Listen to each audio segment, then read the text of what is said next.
मेरा नाम फैजल है। मेरे पिता ने मेरी माँ की मौत के बाद एक अफसाना नाम की औरत से निकाह कर लिया था, जो बहुत ही कम उम्र की थी। जब मेरे पिता विदेश कमाने चले गए तो मैं और अफसाना इस घर में अकेले ही रहने लगे। अफसाना बहुत ही खूबसूरत थी। एक दिन मैं कॉलेज से घर आया तो अफसाना के कमरे का दरवाज़ा खुला ही था। जैसे ही मैंने अंदर झांक कर देखा तो अफसाना नहाकर कपड़े बदल रही थी। अचानक उसने मुझे देखा तो वह मुस्कुराते हुए मुझसे बोली, "आ गए जनाब।"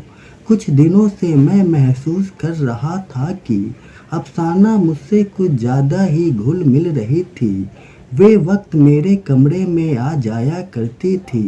शुरू में तो वो मुझसे इधर उधर की बातें करते रहती थी, लेकिन धीरे धीरे वह सब भी बातें करने लगी थी।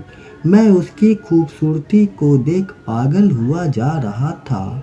एक रात मैं शराब पीकर घर आया था, क्योंकि मेरे दोस्तों ने पार्टी रखी थी। मैंने पहली बार पी थी, इसलिए मैं अपने होश खो बैठा था। आज मुझे अफसाना की बहुत याद आ रही थी। मैं जल्द ही घर वापस आ गया। घर के अंदर आया तो अफसाना गहरी नींद सोई थी। उसके कमरे का दरवाज़ा खुला था। हल्की रोशनी में मैं उसे देख रहा था, मानो वह किसी सुनहरी मछली की तरह चमक रही थी। मुझसे बर्दाश्त करना उस दिन मुश्किल हो रहा था। मैं उसके पास जाकर लेट गया और धीरे धीरे उसके करीब होता चला गया। अफसाना ने भी मुझे मना नहीं किया और फिर वह सब होता चला गया।